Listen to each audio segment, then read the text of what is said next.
Nocturno, un espacio donde les ofrecemos importante información, entrevistas y opinión, bajo la conducción de Leonidas Castro. Bienvenidos.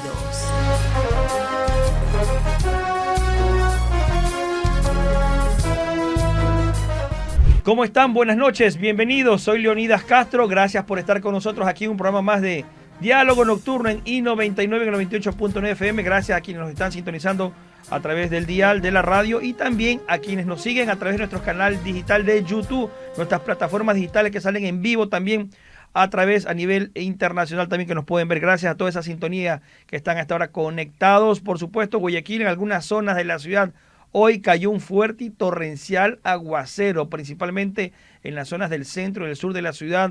Pasada las 5 de la tarde, pues realmente fue un torrencial aguacero que inundó nuevamente las calles y las vías del puerto principal. Recordemos que hay también una alerta justamente roja en varias provincias, principalmente de la costa, Santo Domingo, Los Áchilas y otras más, donde el INUCAR, el INAMI y Secretaría de Gestión de Riesgo pues han pronosticado que hay justamente en estos días un pronóstico bastante elevado de la cantidad de lluvias que va a caer y por supuesto desbordamientos de ríos.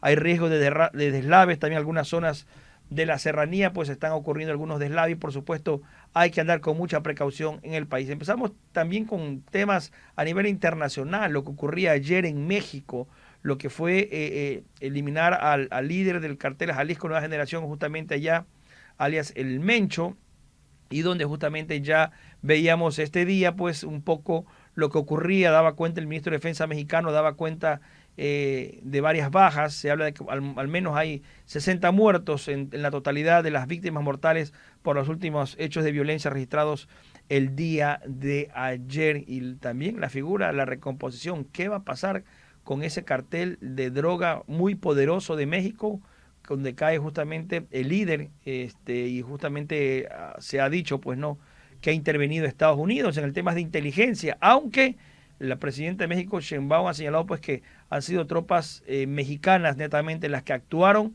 en esta baja del líder del cartel Jalisco Nueva Generación. En noticias de nuestro país, pues el presidente Daniel Noboa sigue haciendo base acá en Guayaquil, en los sectores justamente, estuvo hoy con el plan Miti Miti, entregando viviendas justamente allá en Daule, en la organización El Prado, es uno de los programas habitacionales que lleva adelante el Ministerio de Infraestructura y Transporte, en donde se ha promovido pues la adquisición de viviendas para personas que tienen bajos recursos, bajos ingresos, también con una tasa preferencial del 4.99% el Miti Miti y el plan habitacional también que tiene el BIES al 2.99%. El presidente Nova pues ha dicho que su interés es llegar a las 200.000 viviendas en su periodo. Se ha entregado más de 200 millones desde que empezó el periodo presidencial del presidente Daniel Noboa. Bueno, y a esta hora vamos a tener ya nuestra primera entrevista. Estamos con el abogado Julio César Cueva, penalista. Quiero agradecerle, abogado, buenas noches, bienvenido. Soy Leonidas Castro. Vamos a conversar, estimado abogado, sobre la ley del sistema penitenciario. Entendemos que hay una propuesta, algunas reformas que se tienen que hacer y viendo lo que pasaba allí en México, ¿no? Con lo que está esta violencia, con el asesinato de alias El Mencho, líder del cartel Jalisco Nueva Generación, eso implica que también a nivel de países como Ecuador, donde hemos visto que se han registrado altos índices de violencia con los grupos de delincuencia organizada, que ya no son solo de Ecuador, son transnacionales. Hay que también reformar la ley penitenciaria. ¿Cuál es el punto central de esta propuesta, abogado? ¿Y qué podríamos rescatar de los cambios que habían que hacerse con relación a un cuerpo legal que surge en años anteriores, cuando no existían los GDO como existen ahora? Bienvenido, abogado. Gracias por la invitación. Buenas noches. A ver, la iniciativa como tal es muy buena, porque en efecto, tal como explica el legislador en el proyecto, hay que empezar a distinguir que los tiempos de ahora no son los tiempos de antes, que hay que saber diferenciar en el sistema penitenciario el delincuente común, ¿verdad?, de aquel delincuente que ya pertenece a una estructura organizada y que lleva esa estructura organizada a las cárceles al punto de que todos sabemos que hay pabellones que pertenecen a un GDO, otros pertenecen a otro GDO y ellos adentro mantienen la organización. Entonces han convertido las cárceles comunes en prácticamente centros de comando desde los cuales se cometen delitos, se ordenan delitos y casi que viene a ser el centro de mando de la organización delictual. y eso hay que desbaratar. Desde ese punto de vista es plenamente viable el proyecto. Creo que tiene una intención justamente de desbaratar ese tipo de estructuras. Ahí también se plantea la idea de utilizar personal policial o militar en servicio pasivo, lo cual es una muy buena idea también. En su momento lo mencionaron y lo dije yo, porque si no tienes personal, necesitas traer personal. Lo ideal es alguien que ya tenga cierto nivel de entrenamiento. El ex policía o el ex militar ya tiene cierto nivel de entrenamiento, y eso también implica un ahorro, porque hay muchas cosas en las que habrá solamente que hacer un refrescamiento, no necesariamente empezar de cero. De tal manera que en general creo que el proyecto como tal es una muy buena idea. Por ejemplo, abogado, ¿qué pasaría con los actuales guías penitenciarios? ¿Qué tipo de protección podrían tener también? Porque ellos están allí. Hay quienes ingresaron por concursos, preparación que hizo, aunque se necesita un poco, como usted dice, de pronto tener servicios en policía en servicio pasivo, exmilitares también. ¿Cuál sería la situación del tema de los actuales que tienen guías penitenciarios de estas cárceles? El sistema no plantea despedir a estas personas. Lo que plantea es, ante la falta de guías, porque hay una falta de guías, incrementar los guías y tomar algunos que hayan sido miembros de la policía o militares en servicio pasivo. No es que se va a despedir al personal, eso es importante dejarlo claro, porque no vayamos a nosotros a generar una suerte de incertidumbre en estas personas que están haciendo su trabajo. No, ellos no, el proyecto no contempla el despido, ni siquiera una situación medianamente parecida, contempla incrementar el personal. Ahora, lo que va a tener que hacer el proyecto y el legislador y el gobierno es tal vez organizar a estas personas, darles más equipamiento, darles más y mejor capacitación, pero el proyecto no contempla que ellos pierdan su trabajo. Eso es algo que hay que completamente descartar. Abogado, y justamente este cuerpo de seguridad y vigilancia penitenciaria tiene que ir modernizándose, tiene que ir cambiando, pero eso se necesitan también recursos, y adquirir recursos es el tema, el reto, y también reestructurar las cárceles. Podríamos empezar, por ejemplo, con la cárcel del Encuentro. Es el punto de partida para este nuevo sistema justamente de rehabilitación, porque no es que se va a dejar la rehabilitación, entendemos, en este proyecto. No, el principio de rehabilitación social, como consta en la Constitución, se mantiene, incluso justo para que la norma no sea inconstitucional. La cárcel del Encuentro es, por así decirlo, el modelo que se quiere implementar en cuanto a lo que el legislador dice aquí, que estas personas trabajan de forma organizada, ¿verdad? Y lo que se quiere es básicamente desorganizarlos dentro del sistema penitenciario, ¿verdad? Y separarlos en razón de la gravedad de sus conductas, de el tipo de rango que tengan dentro de la organización, justamente para que los pabellones no terminen convertidos en sucursales del delito, en donde cada grupo de delincuencia organizada es dueño de un pabellón o más. Entonces, desde ese punto de vista, en la cárcel del Encuentro viene a ser una especie de referencia. Creo que es correcto, porque en países civilizados así es como funciona el sistema. Podríamos emular un sistema como el de el presidente Nayib Bukele, donde justamente El Salvador, un país que era violento justamente cuando él entró, y sin embargo ha ido trabajando para pacificarlo. Hoy está entre los países más seguros de la región. ¿Y por qué no emular ese tipo de modelos acá, con este tipo de cárceles, con este tipo de sistemas y acciones también, donde a los delincuentes, los grupos realmente violentos, tengan un tratamiento justamente que vaya a controlar esa agresividad que la trasladan de los centros penitenciarios a las calles del país? A ver, el proyecto carcelario de Bukele pudiera ser, y creo que es la idea, acuérdese usted que tanto el ministro del Interior, Reinberg, como el ministro de Defensa, Lofredo, fueron a conocer para inteligenciarse el tema. Se puede replicar en el Ecuador en la medida en que se respeten las garantías básicas de los derechos humanos, ¿verdad? Y eso tiene que estar contemplado en la ley, y le va a corresponder en su momento verificar al legislador que en efecto lo que se establece aquí no violenta la normativa de materia de derechos humanos, ¿verdad? Que básicamente es no tratos crueles, inhumanos y degradantes.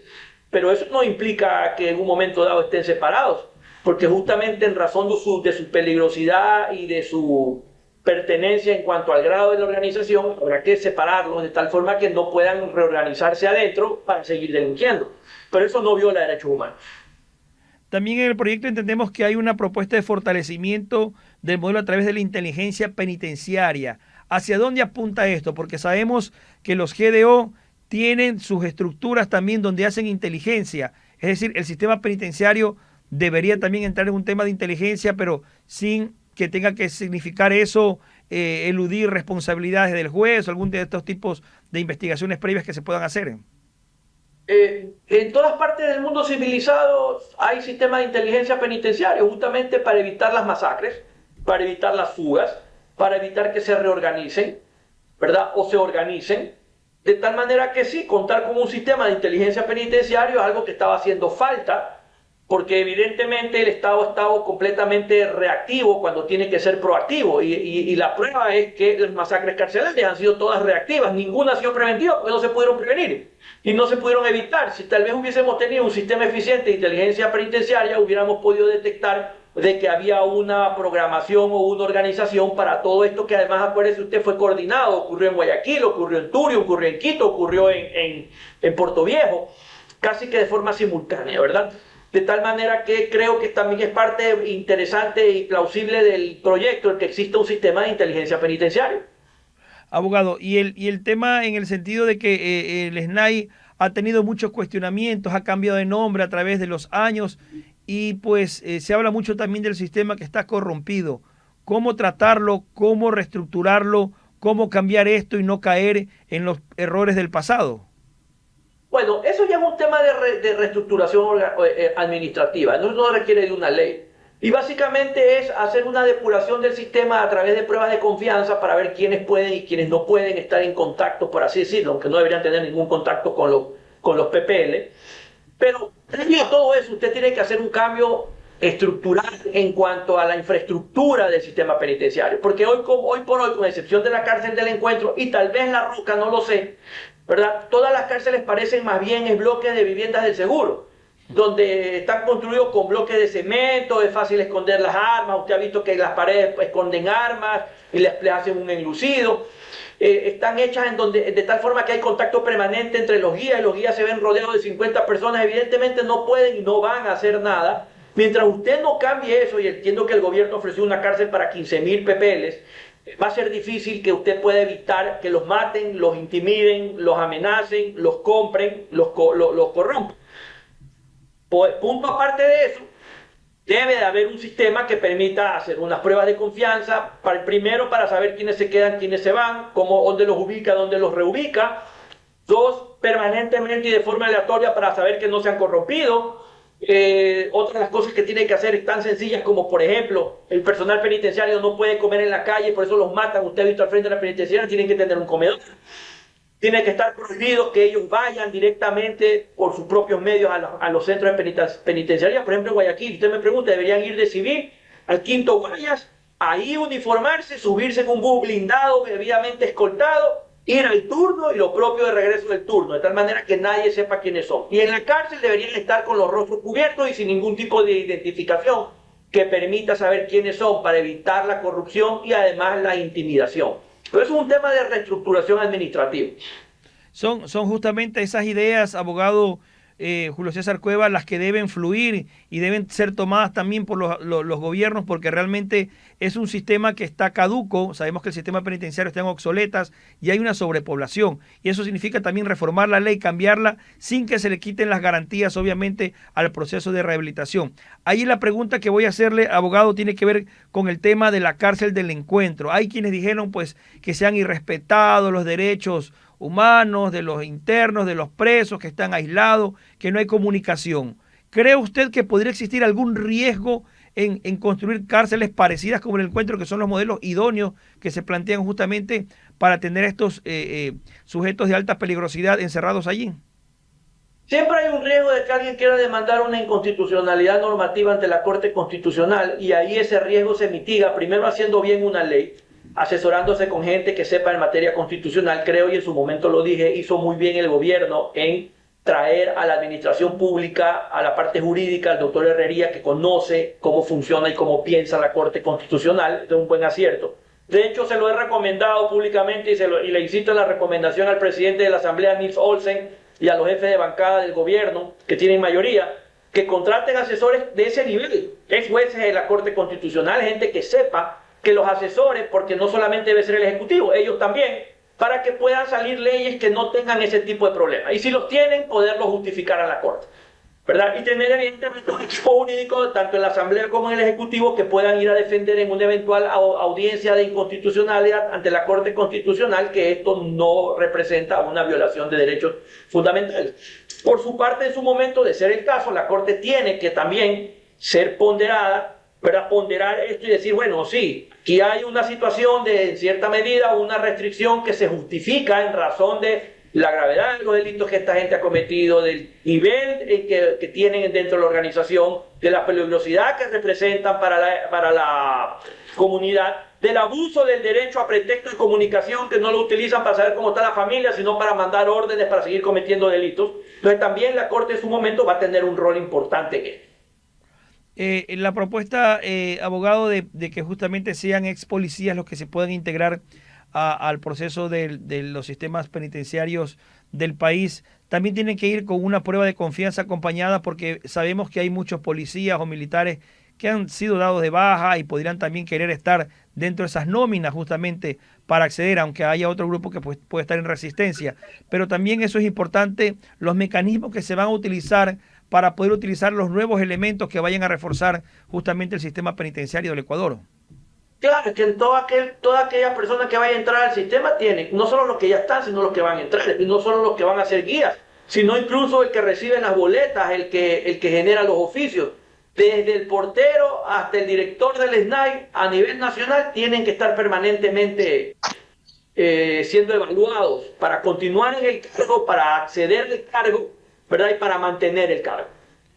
Abogado, y justamente esta propuesta que está en análisis tiene que ver un poco con cambiar ya los tiempos de los delitos, y es fundamental de que todos estén en el mismo consenso de que la delincuencia organizada transnacional pues ha mutado, ha cambiado, y lo que hoy en día se necesita justamente también es tener leyes justamente adaptadas a la realidad actual, donde los índices de violencia y criminalidad son diferentes de lo que existía hace 10, 20, 30 años atrás.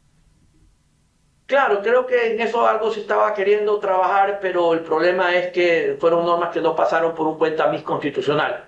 El gobierno debe retomarlas, corregir los errores y volverlas a plantear, porque esa posibilidad siempre está abierta.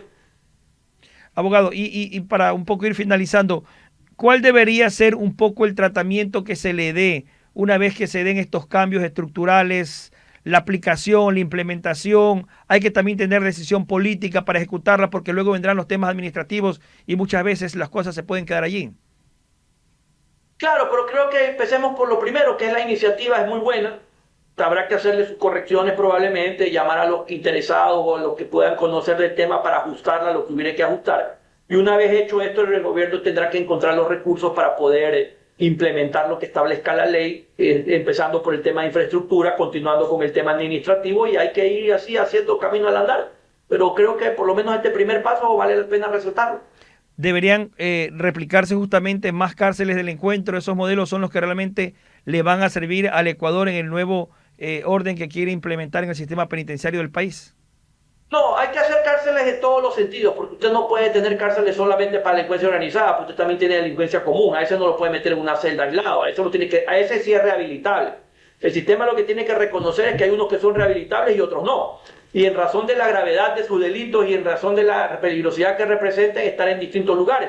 Pero estas cárceles ya cumplieron un ciclo de vida, son inhumanas por el mismo hecho de existir, violentan la dignidad humana, desde el más grande de los capos hasta el que arranchó un celular. Entonces todos tienen derecho a ser tratados con dignidad, porque ellos están privados de libertad, no de dignidad. Entonces pienso que es un buen paso para reestructurar integralmente el sistema, no solamente con los grupos de delincuencia organizada. Es decir, las cárceles que actualmente, por ejemplo, en Guayaquil están la penitenciaría litoral, la cárcel de mujeres, la regional, ¿deberían reestructurarse o dejárselas de usar y crear nuevos centros de rehabilitación?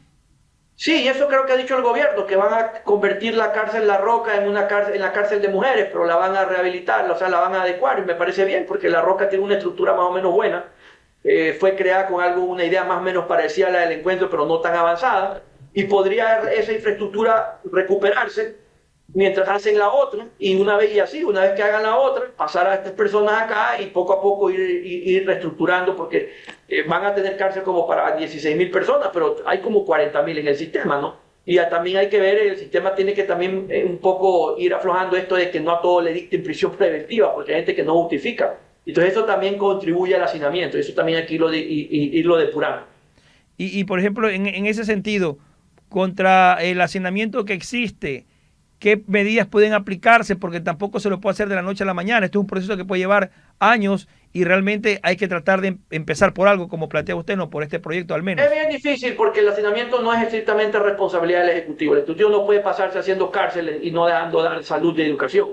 Es la Fiscalía la que tiene que ser un poco más ecuánime en cuanto a pedir la prisión preventiva y los jueces en cuanto a dictarla. Porque resulta ser que el porcentaje de hacinamiento es casi equivalente al número de personas con prisión preventiva, es decir, es un tema de abuso. Y el problema es que como lo piden los unos, lo ordenan los otros, el que tiene que ver dónde los mete es el Ejecutivo, que no tuvo que ver en las decisiones y tampoco es justo.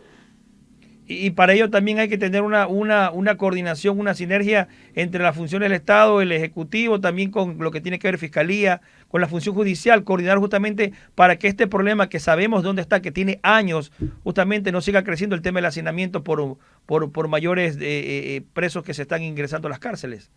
Es que es un asunto coordinado entre los tres, lo que hace la legislatura, que hace las leyes, el Ejecutivo que tiene que ejecutarlas, y los judiciales que tienen que implementar también lo que corresponda para contribuir a que funcione el sistema. No puede solamente el Ejecutivo cargar el peso.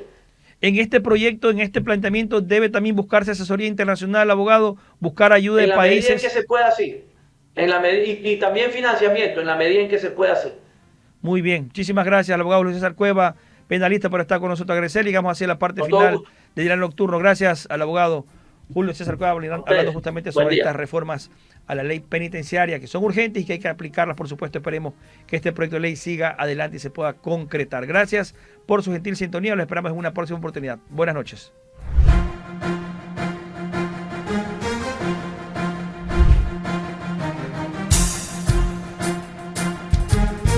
Y 99 presentó Diálogo Nocturno. Hasta la próxima.